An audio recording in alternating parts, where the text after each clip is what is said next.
நேரம் 6 மணி. இலங்கை ஒலிபரப்பு கூட்டுத்தாபனம் செய்திகள். செய்தி ஆசிரியர் MC நஜ்முதீன். வாசிப்பவர் இஸ்மாயில் பி மாரிஃப். முதலில் தலைப்புச் செய்திகள். நாடு மற்றும் மக்களுக்காக ஏற்றுக்கொண்ட பொறுப்புகளை சவால்களுக்கு மத்தியில் நிறைவேற்றுவதற்கு ஸ்ரீலங்கா பொதுஜன பெரமுன அர்ப்பணிக்கும் என்கிறார் பசில் ராஜபக்ச. காத்தான்குடி போலீஸ் பிரிவு மற்றும் கல்முனை பிரதேசத்தில் உள்ள சில கிராம உத்தியோகத்தல் பிரிவுகள் தனிமைப்படுத்தப்பட்டுள்ளன. விஞ்ஞானபூர்வமான முறைப்படி COVID-19 வைரஸை கட்டுப்படுத்துவதற்கு நடவடிக்கை மேற்கொண்டிருப்பதாக சுகாதார சேவைகள் திணைக்களத்தின் பிரதி பணிப்பாளர் தெரிவிப்பு.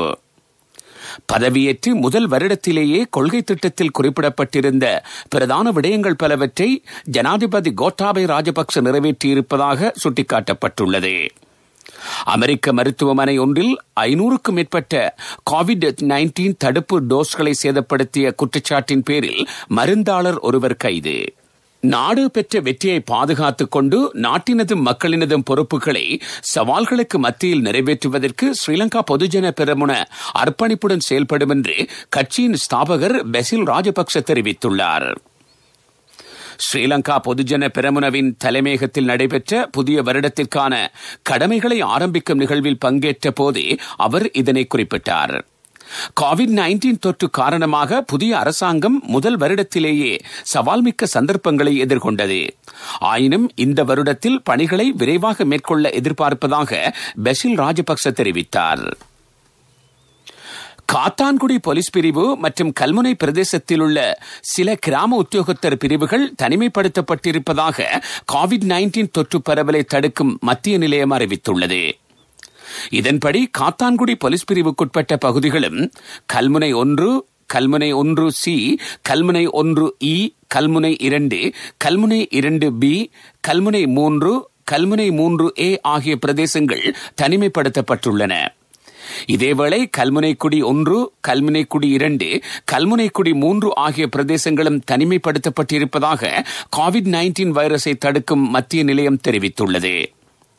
இதேவேளை தனிமைப்படுத்தப்பட்டுள்ள கல்முனை பிரதேச மக்களுக்கு உலருணவு வழங்குவதற்கு அம்பாறை மாவட்ட அரசாங்க அதிபர் TML பண்டார நடவடிக்கை எடுத்துள்ளார். 10,000 ரூபாய் பெறுமதியான உலர் உணவுகளை 2 கட்டங்களில் பகிர்ந்தளிப்பதற்கான வேலைத்திட்டம் முன்னெடுக்கப்பட்டுள்ளது. நாட்டில் COVID-19 தொற்றுக்கிழக்காகி இருப்பவர்களின் எண்ணிக்கை 43,299 அதிகரித்துள்ளது. இதேவேளை 35,329 பேர் குணமடைந்திருக்கிறார்கள். நீங்கள் கேட்டுக்கொண்டிருப்பது இலங்கை ஒலிபரப்பு கூட்டுத்தாபனத்தின் செய்திகள்.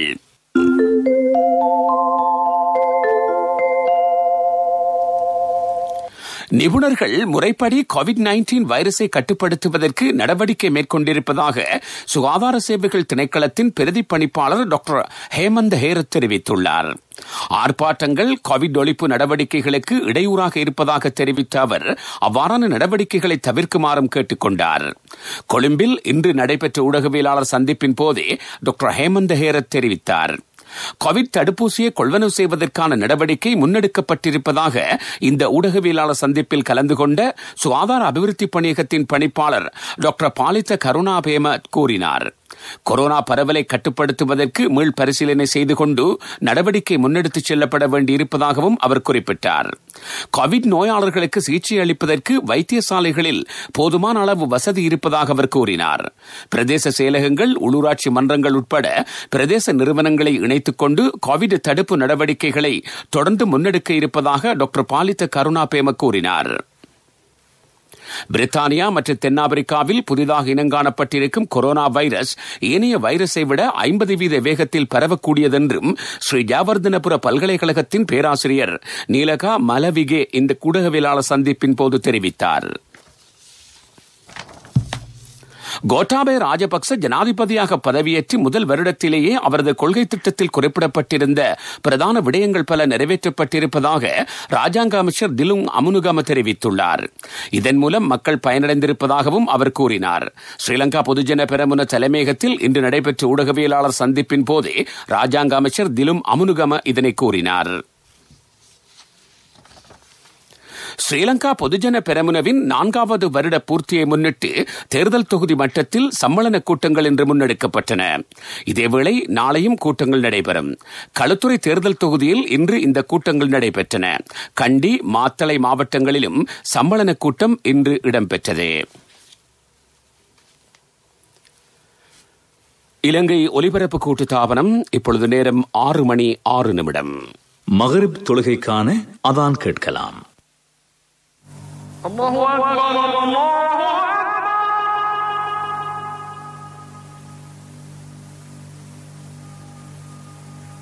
அல்லாஹ்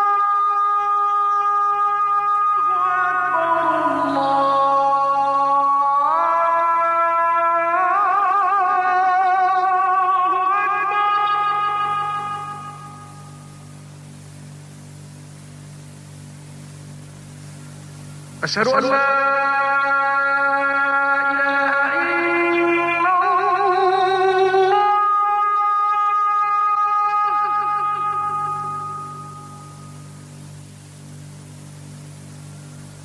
أشهد أن لا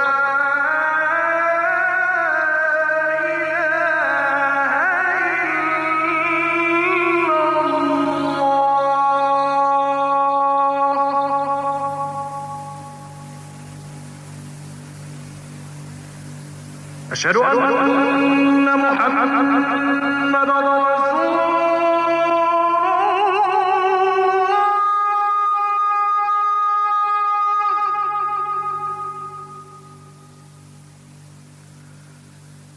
أشهد أن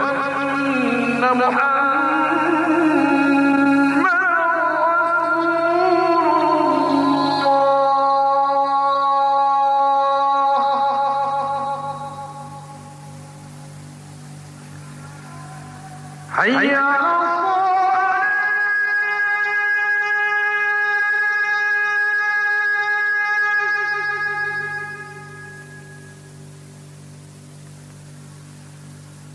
على الصلاة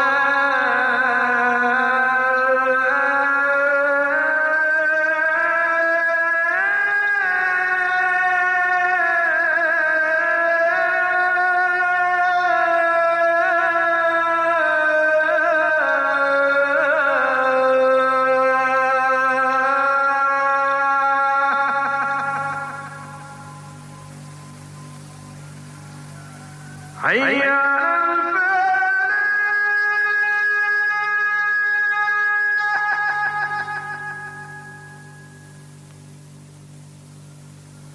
حي على الفلاح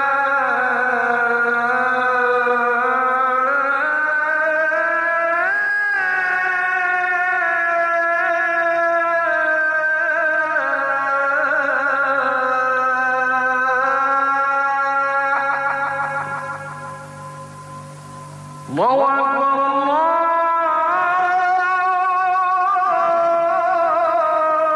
الله أكبر لا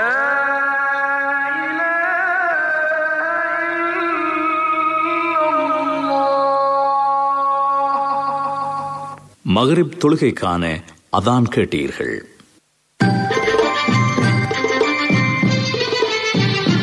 பிரதான செய்தி வழங்குவோர் ஒவ்வொரு வீட்டிலும் இருக்க வேண்டிய வீட்டு வைத்தியர் சித்தாலேப. வினை திறன்மிக்க அரச சேவைக்காக அரசு சேவையாளர்கள் இன்று காலை உறுதிமொழி வழங்கியிருக்கிறார்கள். அரசு சேவையின் வினைத்திறன் தொடர்பில் பல்வேறு அரசாங்கங்களின் கீழ் கவனம் செலுத்தப்பட்ட போதிலும் 2015 ஆண்டின் பின்னர் அமுல்படுத்தப்பட்ட மஹிந்த சிந்தனை மற்றும் 2019 ஆண்டிலிருந்து நடைமுறைப்படுத்தப்பட்டிருக்கும் சுபிட்சத்தின் தொலைநோக்கு வேலைத்திட்டத்திற்கு அமைவாக அரசு சேவையின் உயர் தரத்திற்கு பல்வேறு வேலைத்திட்டங்கள் முன்னெடுக்கப்பட்டிருக்கின்றன. இதன் கீழ் அரசு சேவையினை வினைத்திறன்மிக்க சேவையாக முன்னெடுத்துச் செல்வதற்கு பயிற்சி பெற்றவர்களும் திறமையானவர்களும் சேவையில் இணைத்துக் கொள்ளப்பட்டுள்ளார்கள். நாட்டில் 15 லட்சம் அரசு சேவையாளர்கள் பணியாற்றும் அதே வேளை வருடாந்தம் 25,000-30,000 பேர் வரையில் ஓய்வு பெறுகின்றனர்.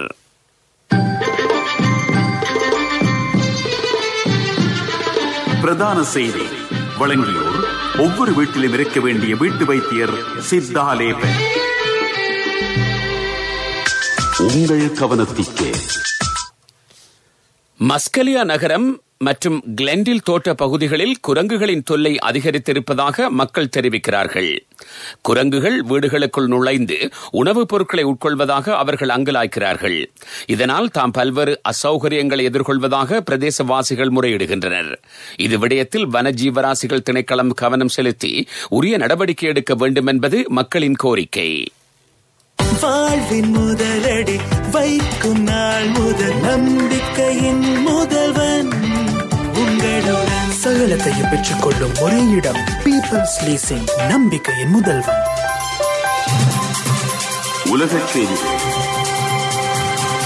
அனுசரணை வழங்குவோர் பீப்பிள்ஸ் லீசிங், நம்பிக்கையின் முதல்வன்.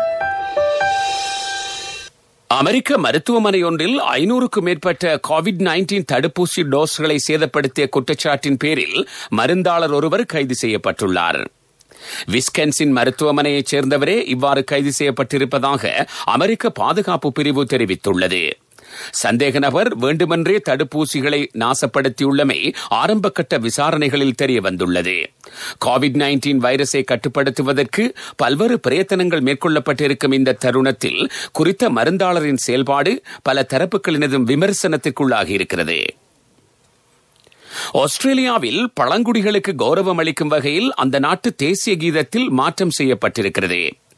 இந்த செயல்பாடு பெரும் வரவேற்பை பெற்றிருப்பதாக சர்வதேச ஊடகங்கள் தெரிவித்துள்ளன. நாட்டில் உள்ள பழங்குடியினருக்கு உரிய வகையில் மதிப்பளிக்கும் விதத்தில் இந்த நடவடிக்கையினை மேற்கொண்டுள்ளதாக ஆஸ்திரேலிய பிரதமர் ஸ்காட் மாரிசன் தெரிவித்துள்ளார்.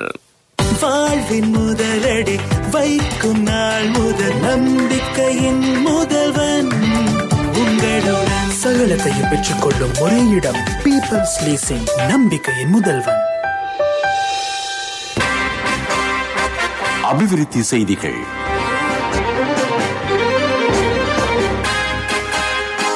ஜனாதிபதி கோட்டாபய ராஜபக்சவின் எண்ணக்கருவில் உருவான பசுமை புரட்சி திட்டத்திற்கு அமைவாக 1 லட்சம் மரங்களை நடும் திட்டம் மட்டக்களப்பு மாவட்டத்தில் நடைமுறைப்படுத்தப்படுகிறது. ராஜாங்க அமைச்சர் சதாசிவம் வியாழேந்திரன் இந்த வேலை திட்டத்தை இன்று ஆரம்பித்து வைத்தார். வவுணதீவு பிரதேச செயலக பிரிவில் இது உத்தியோகபூர்வமாக ஆரம்பிக்கப்பட்டது.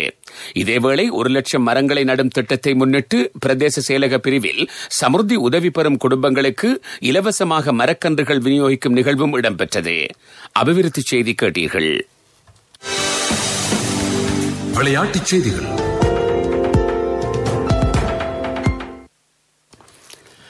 விளையாட்டுச் செய்தி. ஆஸ்திரேலியாவுக்கு எதிராக எஞ்சியிருக்கும் 2 டெஸ்ட் போட்டிகளுக்காக இந்திய அணியில் நடராஜன் இணைத்துக் கொள்ளப்பட்டுள்ளார். உமேஷ் யாதவ் காயமடைந்ததை அடுத்தே நடராஜன் தொடரில் இணைத்துக் கொள்ளப்பட்டிருக்கிறார். இடதுகை வேகப்பந்து வீச்சாளரான நடராஜன் ஒரு சர்வதேச ஒருநாள் போட்டியிலும் 3 T20 போட்டிகளிலும் விளையாட உள்ளார். ஆகவே நடராஜன் பங்கேற்கும் டெஸ்ட் போட்டி கன்னி போட்டியாக அவருக்கு அமையவிருக்கிறது. விளையாட்டுச் செய்தி கேட்டீர்கள். வர்த்தகச் செய்தி. SLT மொபிட்டல் என்ற பெயரில் ஸ்ரீலங்கா டெலிகாம் மற்றும் மொபிட்டல் நிறுவனங்கள் தமது ஒன்றிணைந்த வர்த்தக நாமத்தை இன்று வெளியிட்டன. இந்த நிகழ்வு ஸ்ரீலங்கா டெலிகாம் தலைமையகத்தில் நடைபெற்றது.